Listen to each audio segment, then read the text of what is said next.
আমরা এখন যেটা করব সেটা হচ্ছে ওয়াটারমার্ক।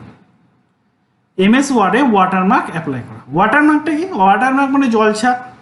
আমরা দেখবে টাকার মধ্যে বিশেষ কিছু কিছু জায়গায় জলছাপ দেখা যায়, বা যে কোনো বোর্ডের পরীক্ষায় যে পেজগুলো দিয়ে থাকে সেই পেজগুলোর মধ্যে দেখবে বোর্ডের সিম্বল থাকে বা লেখা না বোর্ডের নাম লেখা থাকে, এগুলোকে বলে ওয়াটারমার্ক। তো এই ওয়াটারমার্ক আমরা কি করে অ্যাপ্লাই করতে পারি? ওয়াটারমার্ক দু ধরনের হয়। একটা টেক্সট ওয়াটারমার্ক, মানে আমি কোনো টেক্সট লিখতে পারি, আর একটা হচ্ছে পিকচার ওয়াটারমার্ক, কোনো সিম্বল বা পিকচার আমি এখানে ইনসার্ট করতে পারি। চলো তাহলে দেখি। ফার্স্ট আমাকে কি করতে হবে, আমার এই ওয়ার্ডের পেজের মধ্যে কোনো কিছু একটা লিখে নিতে হবে। তাহলে আমি ধরুন র্যান কমান্ড দিয়ে লিখছি, ইজ ইকুয়াল টু র্যান। তাহলে র্যান কমান্ড দিয়ে লিখলে কি হবে, একটা বাই ডিফল্ট 3টে প্যারাগ্রাফ চলে আসলো।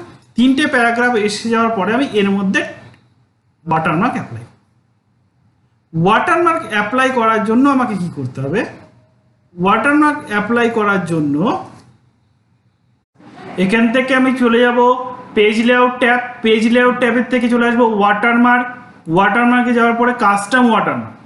কাস্টম ওয়াটারমার্কে যাওয়ার পরে আমি 3টে অপশন বাটন দেখতে পাচ্ছি, একটা টেক্সট ওয়াটারমার্ক, একটা পিকচার ওয়াটারমার্ক। আমি এখান থেকে টেক্সট ওয়াটারমার্কে গিয়ে ক্লিক করছি। টেক্সট ওয়াটারমার্কে ক্লিক করার সাথে সাথে টেক্সট এগুলো সবগুলো অ্যাক্টিভ হলো। এইবার এখান থেকে চলে যাবো টেক্সট ওয়াটারমার্ক। টেক্সট ওয়াটারমার্ক টেক্সটে যাব। টেক্সটে গিয়ে আমি এখান থেকে যে টেক্সট আমি লিখতে চাই সেটা লিখবো। আমি হয়তো লিখলাম youth computer.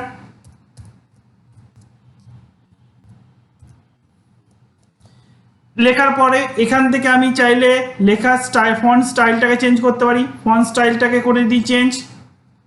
Font style change করলাম। ফন্ট সাইজটাকেও চেঞ্জ করে দিলাম। ফন্ট সাইজটা দেখো এখান থেকে আছে, আমি এখান থেকে 90 নিলাম।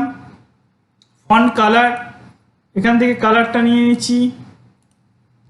লেআউট ডায়াগোনাল আছে, হরিজন্টাল আছে, এখান থেকে আমি ডায়াগোনালটাকে সিলেক্ট করলাম। ডায়াগোনালটাকে সিলেক্ট করার পর অ্যাপ্লাই গিয়ে ক্লিক করলে দেখো আমার এখান থেকে লেখাটা চলে এসেছে, কিন্তু লেখাটা অনেক বড় হয়ে গেছে দেখে লেখাটা সম্পূর্ণটা আসছে না। তাহলে আমি এখান থেকে লেখার সাইজটা মানে কমিয়ে দিচ্ছি। তার মানে এডিট করতে হবে।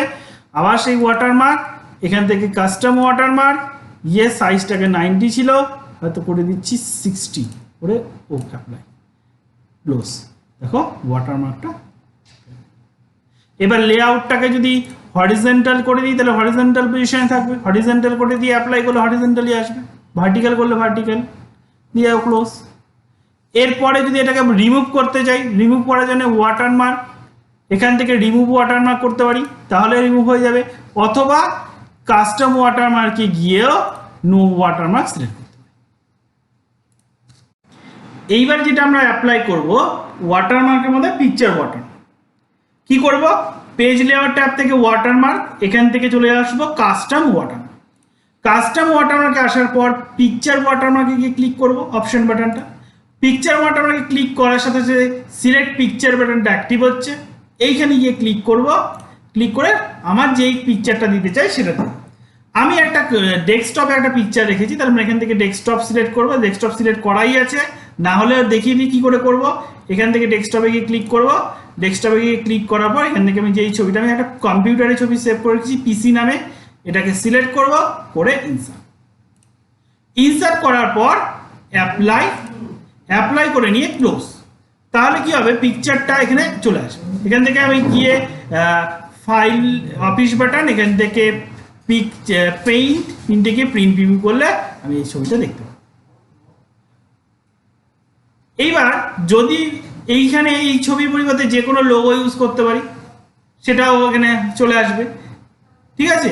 এইবার যদি মনে করি যে এই পিকচারটাকে রিমুভ করে দেবো, আমরা ওয়াটারমার্কটাকে রিমুভ করে দেবো। ওয়াটারমার্কটাকে রিমুভ করে দিতে চাইলে আমি পেজ লেআউট ট্যাব, ওয়াটারমার্ক, এখান থেকে কাস্টম মানে রিমুভ ওয়াটারমার্ক করেছিলাম আগেরবার। এইবার আমি কাস্টম ওয়াটারমার্কে যাচ্ছি। কাস্টম ওয়াটারমার্কে যাওয়ার পরে সিলেক্ট করব নো ওয়াটারমার্ক। নো ওয়াটারমার্ক করার পরে ওকে করতে পারি ডাইরেক্ট, কিংবা অ্যাপ্লাই করে ক্লোজও করতে পারি। তার মানে কি হবে, আমার ওয়াটারমার্কটা রিমুভ হয়ে যাবে। দেখেছো ওয়াটারমার্কটা নেই। তার মানে আমরা এইভাবে পিকচার ওয়াটারমার্ক এবং টেক্সট ওয়াটারমার্ক দুটো ওয়াটারমার্ক ইউজ করতে পারি। ভিডিওটি লাইক করো, শেয়ার করো আর ভিডিও ক্লাসে অংশগ্রহণ করার জন্য ই শেখা চ্যানেলটিকে এক্ষুনি সাবস্ক্রাইব করে নাও।